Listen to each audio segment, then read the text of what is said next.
Good morning, everyone. Good morning, and welcome to today's ceremony.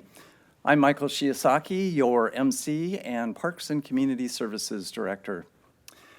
We are here today to commemorate a very solemn event, one that the City of Bellevue has been acknowledging for 6 years now.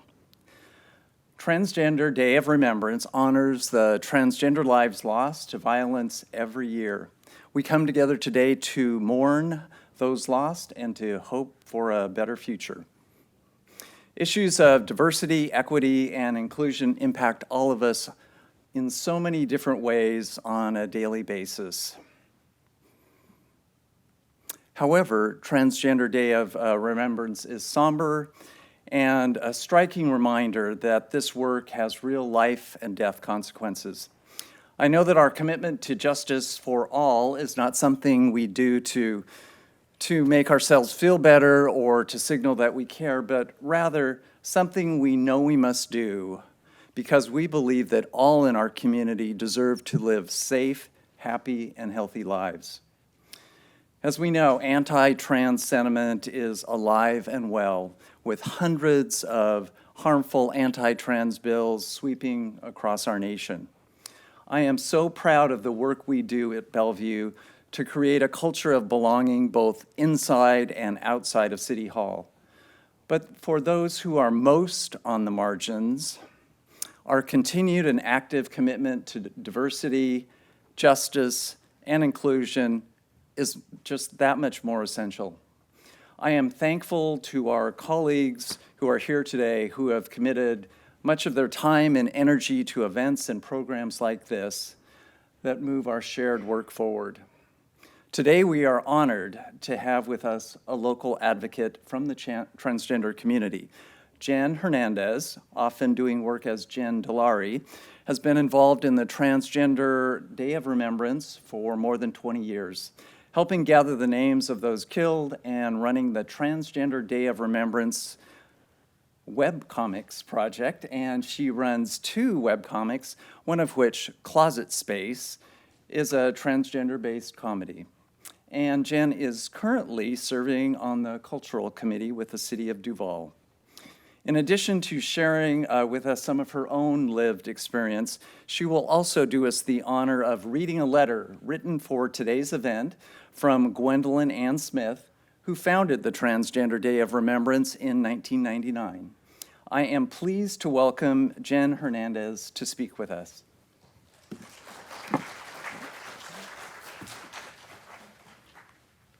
You can bear with me for a moment. I'm a writer in real life, and I'm doing some editing on the fly. So, my name is Jen Hernandez. As we've mentioned, some may know me by my nom de plume, Jen Delari. And I want to thank the City of Bellevue for giving me a chance to speak about the Transgender Day of Remembrance.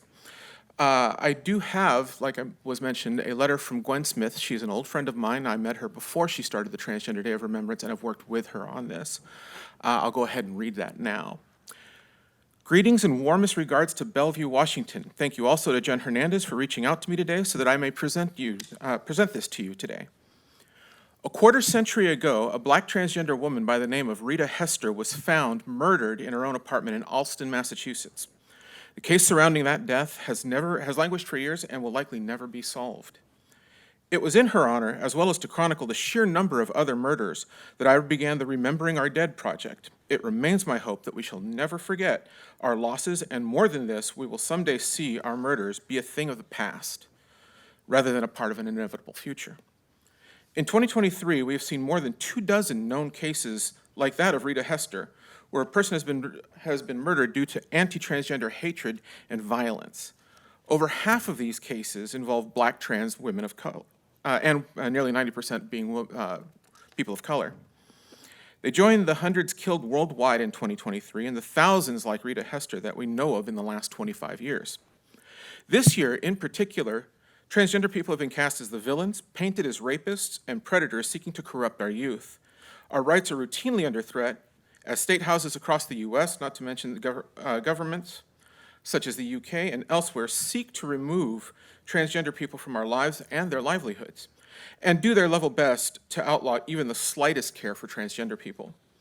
All the while, we have seen the trans community We have seen trans community events and drag story times attached by violent bigots, seeking to shut down any public presentation of trans or gender non-conforming behavior.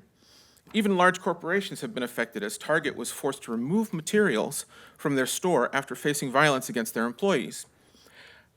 And Anheuser-Busch faced bomb threats and boycotts, all for the crime of making a single can featuring the face of trans influencer Dylan Mulvaney. As we come together to honor those who have been lost, I implore you to consider what it is to be transgender today, in a time where merely admitting you are trans could cost you your livelihood, your health care, and even your life. We are one of the few minority groups who are viewed as socially acceptable to mock, and we are one whose lives, like Rita Hester's, are treated as a thing of no value. Every one of us carries this burden every day of our lives. Yet please also note that we persist. In spite of everything we are put through, whether it being at the end of a murderer's firearm or the stroke of a politician's pen, we remain exactly who we are. This is a time that I implore you to be there for us, to listen to what we face, to open your hearts to what we feel. Understand that the Transgender Day of Remembrance is a sacred moment for our community where we honor our dead and rededicate ourselves to fighting like hell for the future. Thank you for your time and your willingness to listen. Gwendolyn Ann Smith, founder of the Remembering Our Dead Project.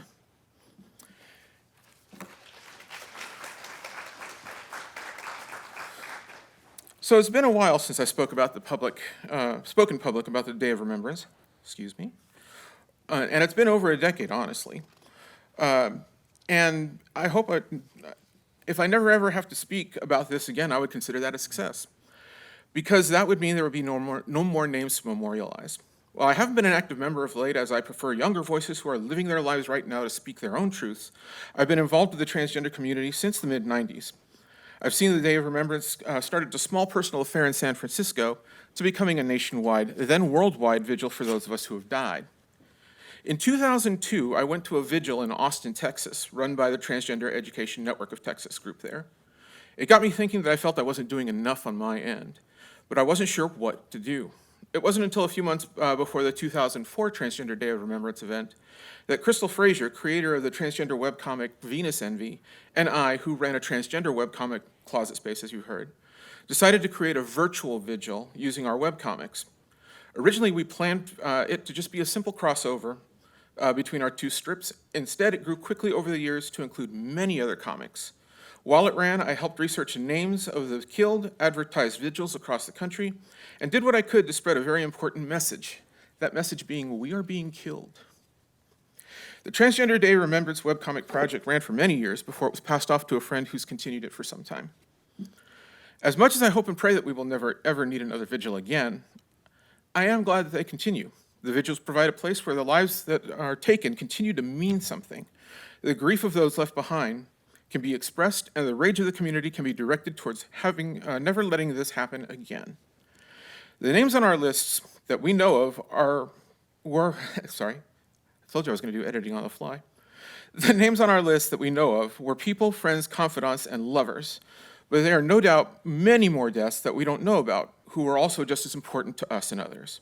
People who have been disappeared, killed, buried in secret, hopefully to be forgotten, far from their homes, never to be heard from again. Their deaths should never be forgotten, minimized, or depreciated, nor should any of the others who have died that are from years past. The names that reach out to us from the past, names we know, names we don't know, names lost to history. Each of these souls are gone, crying out from the past. Make our lives mean something. Make our deaths have importance, so that the children that come after yours can live a life free of violence and pain, a life where never again is a truth and not a wish. Sometimes we quibble over labels, divisions. We argue over who belongs in what group, whether or not a specific individual has done enough of their homework, or someone should go deep stealth or be out in public. We create lines, divide ourselves into boxes, and often end up caring only for those inside our boxes while still finding more lines to divide us. And yet, with all the boxes and divisions, there is one thread that binds us all. Again, we are being killed. We stand here looking for words and phrases to reassure us, to give us hope for the future. But the fact that we are here together at this time and place shows us that we do not need hope and we do not need assurance. The fact that we are here shows that the hope for a brighter future for ourselves and our future generations exists. It exists in all of us.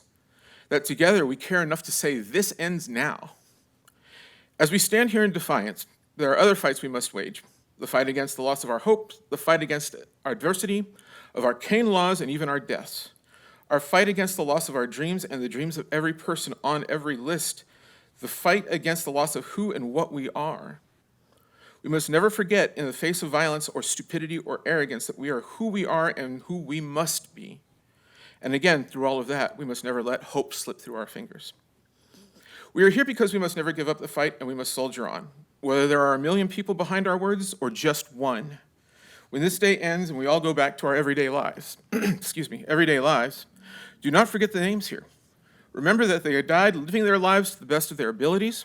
Remember that as the lights of their souls go out, that yours still shines brightly in defiance of the night, and that you can make this a better place for all the souls to come.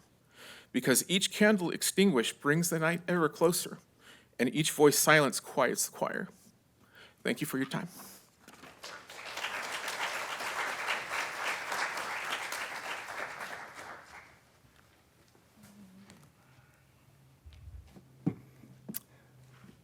Thank you so much, Jen, for your words and your shared experiences. We really appreciate it today. So we are about to start reading the names of this year's victims.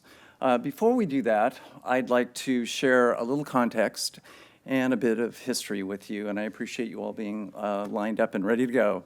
So the Human Rights Campaign has officially recorded at least 300 violent deaths of transgender and gender nonconforming people in the United States and territories since 2013. More than 4 of 5 of those victims tracked were people of color, including approximately 69% who were Black and 15% who were Latinx. In 40% of the cases, the killer remains unknown or at large, and no arrest has been made. 7 in 10 of those killed were initially misgendered by the media and/or authorities. In 2023, we see the same trends once again. 30 transgender people have been killed through violence since our last ceremony last November of 2022. 88% of the victims were people of color. 52% were Black transgender women, and 48% were misgendered or dead-named by authorities or the media. So we have staff who have volunteered to read the names of the people we are remembering today. Each reader will share a short biography of the individual lost, and you'll hear a bell after the reading of each name to honor the life and the memory of that person. And I will start with our first name. Image description: a white man wearing a black beanie and a red plaid flannel shirt, gazing into the camera with a gentle smile. Daniel Aston, a 28-year-old transgender man, was a well-known bartender at Club Q in Colorado Springs. He was described, in quotes, as the happiest he had ever been. He was thriving and having fun and having friends. He had so much more life to give us and to give to all of his friends and himself, close quote. He was killed in the mass shooting at Club Q on November 20th, 2022.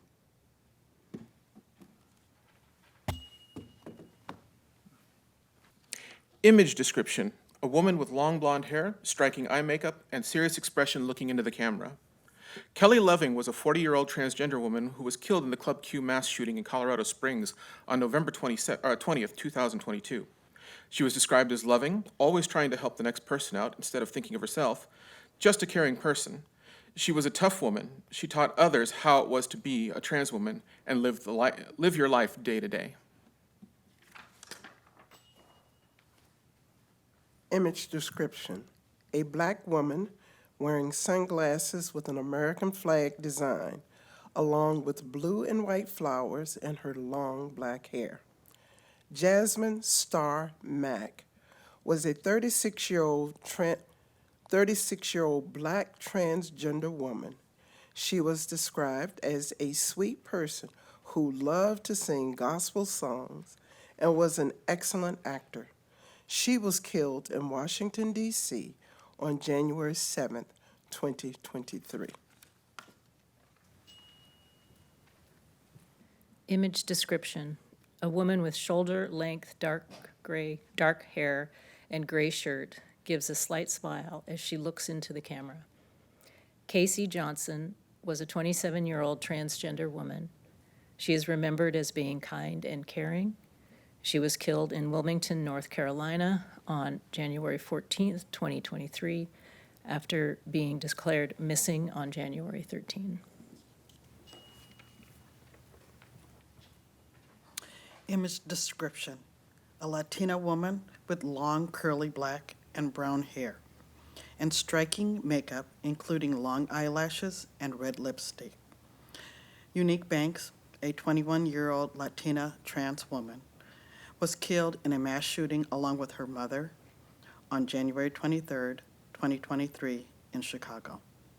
3 other people, including 2 other trans women, were also attacked during the shooting, leaving them in critical condition. Image description. A black woman in bright red and gold attire wears a head wrap atop her curly black hair and a gold necklace. She smiles joyfully at the camera. Zashi Imanit Twitaho was a black transgender woman. She was described as someone who was well loved by her family, friends, and coworkers, and that she lived her life bravely and authentically. She immigrated to the U.S. from Rwanda and was killed on February 3rd, 2023, in Louisville, Kentucky, in the parking lot of her workplace. Image description. A Latina woman with black hair, pulled back in a slick ponytail, wearing a black formal dress and posing for a selfie with her camera phone. Maria Jose Rivera, a 22-year-old Latina transgender woman, was described as lively, funny, and dynamic, and a joy to work with. On January 21st, 2023, Maria Jose was found fatally shot in Houston, one of 2 people found dead at an apartment complex in an apparent murder-suicide.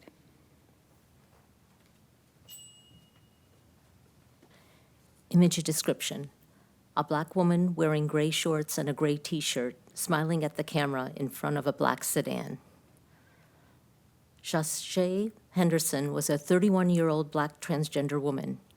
She was described as a bubbly spirit with a down-to-earth, tell-it-like-it-is personality, who was as beautiful as can be inside and out. Shashay was shot in Milwaukee on February 26, 2023. Image description. An Indigenous individual wearing a brown t-shirt with a black bandana around their neck, smiling at the camera. Tortuguita, a 26-year-old Indigenous queer and non-binary environmental activist and community organizer, is remembered as, quote, a radiant, joyful, beloved community member who brought an indescribable jubilance to each and every moment of their life and fought tirelessly to honor and protect the sacred land of the Willauni Forest. They took great joy in caring for each and every person that they came across, end quote. Tortuguita was shot and killed by Georgia state troopers in Atlanta, Georgia on January 18th, 2023, during an ongoing protest alongside other self-described forest defender protesters against a proposed $90 million, 85-acre police training facility. Image description. A black woman with long black wavy hair and a bright red shirt, standing sideways and looking into the camera. Tasiah Woodland, a black, high-spirited transgender woman who was protective of those she loved and who made everyone around her know that they were loved. Tasiah was tragically killed in St. Mary's County, Maryland on March 24th, 2023. Image description. A black woman with long black hair wearing a white necklace and a gray V-neck shirt looking into the camera with a gentle smile. Ashley Burton was a 37-year-old black transgender woman who was described as a courageous fighter.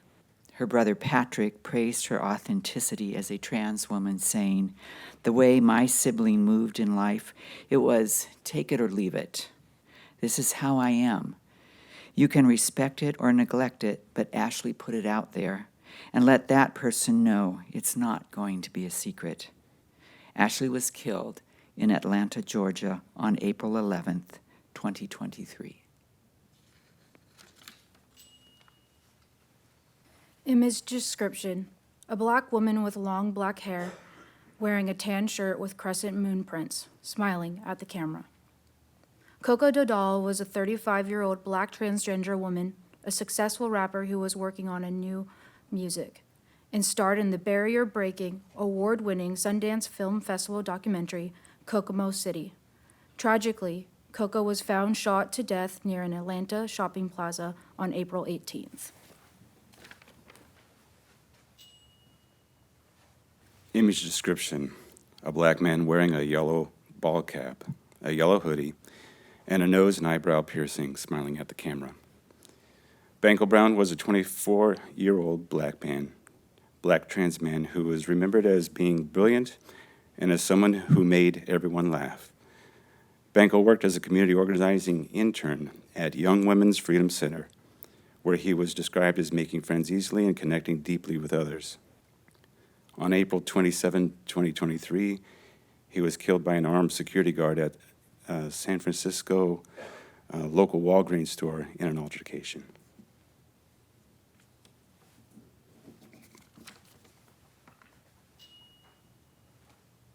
Image description: a black woman with long black hair pulled into a high ponytail, wearing a pink leather jacket, looks into the camera with a slight head tilt. Asia Davis was a 34-year-old black transgender woman from Detroit who was full of joy, devoted to her faith, and a loving dog owner to a Yorkie named Clyde. On June 2nd, 2023, the second day of Pride Month, Asia was found dead in a Highland Park hotel room.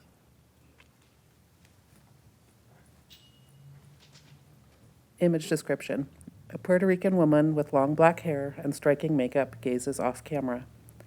Chanel Perez Ortiz, a 29-year-old Puerto Rican transgender woman, was a cosmetologist. She was interested in fashion, makeup, and hairstyles. Chanel, quote, shared a lot of playful, fun content and clearly had strong friendships with people who are grieving her deeply. Chanel was killed in Carolina, Puerto Rico on June 25th, 2023.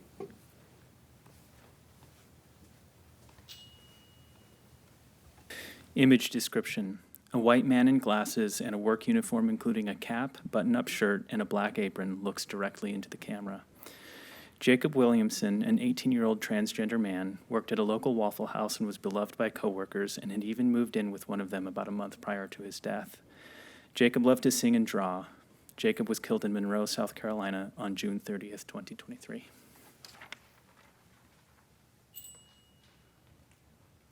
Image description: a white man with chin-length blonde hair, glasses, a black button-up shirt, and a joyful smile.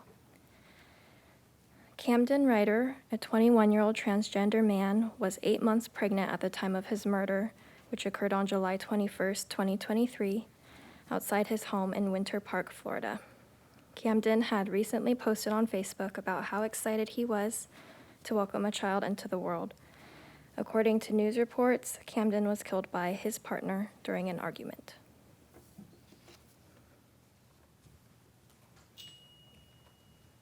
Image description: a black woman with hair twists and a nose piercing. Her hand supports her head as she gazes into the camera. Devani Jure Johnson was a 28-year-old black transgender woman. She was a vibrant artist from Tulsa, Oklahoma. She had moved to Los Angeles in order to transition. Those who knew her called her a well-loved and cherished friend and member of the community.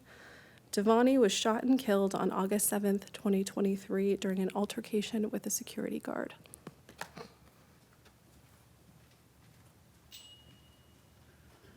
Image description: a black individual with long black and green hair and a black t-shirt smiles into the camera. Thomas Tom Robertson was a 20-year-old black gender non-conforming person. They were working as a cook at a local IHOP restaurant in East Chicago, Indiana, having relocated there from Chicago, where they were born and raised. Tom frequently changed the color and style of their hair, posting photos online showcasing their creativity. On August 17, 2023, Tom and a 25-year-old individual were victims of a fatal shooting in Calumet City, Indiana.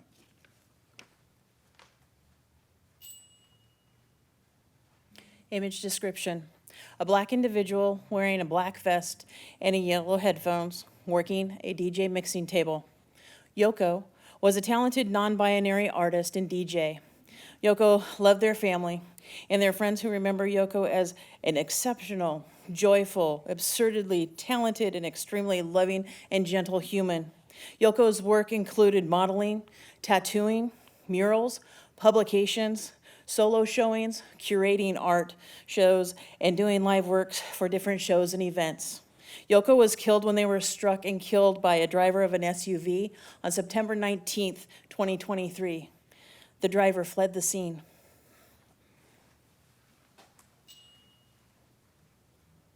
Image description. A Puerto Rican man wearing a gray long-sleeve shirt is pulling a green ball cap onto his head.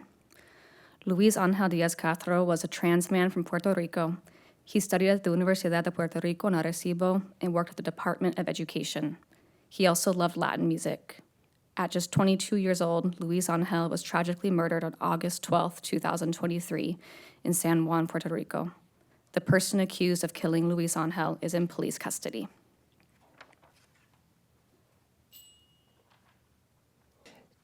Image description. A black woman in a yellow shirt with long black hair looking into the camera. China Long was a 30-year-old black transgender woman and dance choreographer who was shot and killed on October 8, 2023 in Milwaukee, Wisconsin. Her life was honored by friends, family, and the local LGBTQ+ community in Milwaukee. The person accused of killing China is in police custody.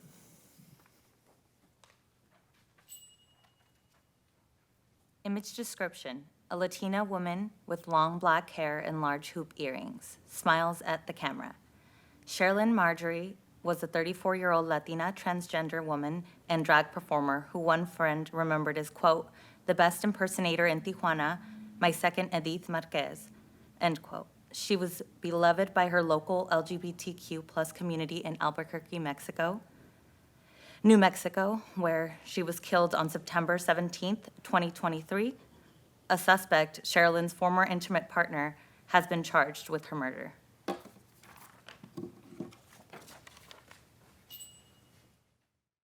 Image description. A black woman with long brown hair, a colorful shirt, and hoop earrings. Anae Johnson, who was also known as Anae Roberson, was a 30-year-old black transgender woman from Washington, D.C. Anae was well-loved by many friends. Tragically, on October 14, 2023, Anae was killed during an assault when she was pushed into a roadway and hit by a car. The driver of the car, who was not involved in the assault, stayed at the scene. Homicide detectives are searching for the person who assaulted her and caused her death.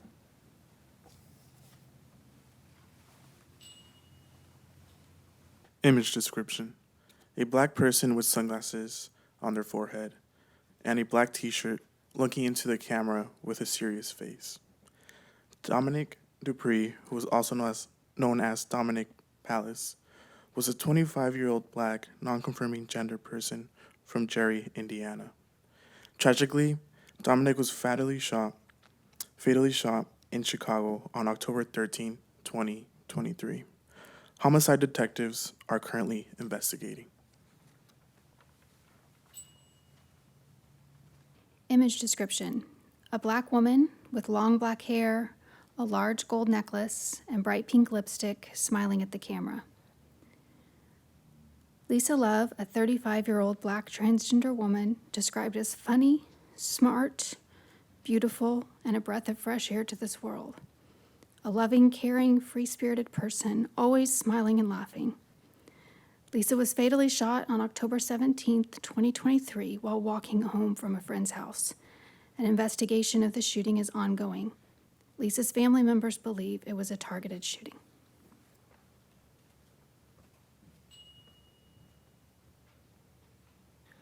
Image description: a black woman with long black braids and a small cross necklace with her head slightly tilted and looking into the camera. London Price, a 26-year-old black transgender woman, described as someone willing to give the shirt off her back. London was fatally shot in Miami-Dade County on October 23rd, 2023. Image description: a black woman with long dark hair and a silver necklace looking into the camera. LaKendra Andrews, a 26-year-old black transgender woman, was from Shreveport, Louisiana, and was the founder of a nonprofit.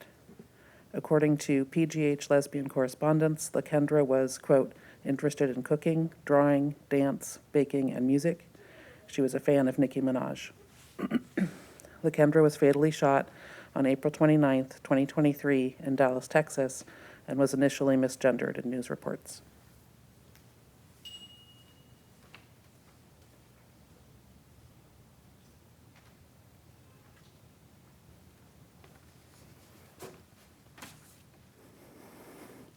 The following names were shared with us by one of our nonprofit partners, Pride Across the Bridge.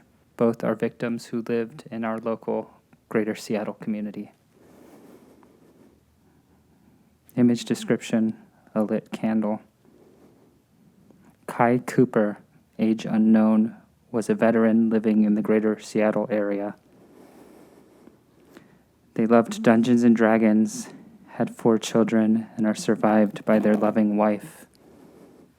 They are remembered by friends as having a quick wit and an inquisitive mind.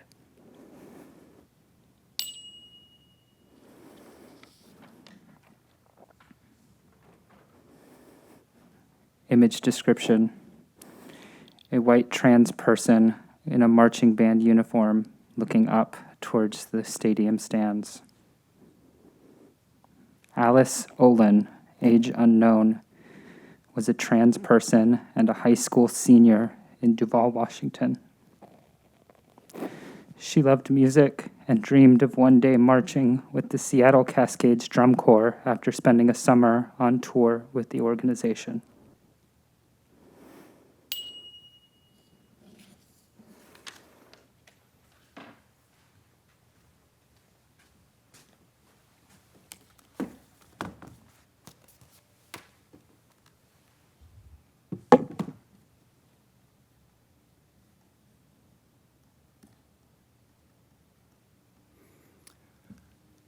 Thanks so much, everyone, for choosing to be here today. This is a somber event, and I know it deeply impacts all of us.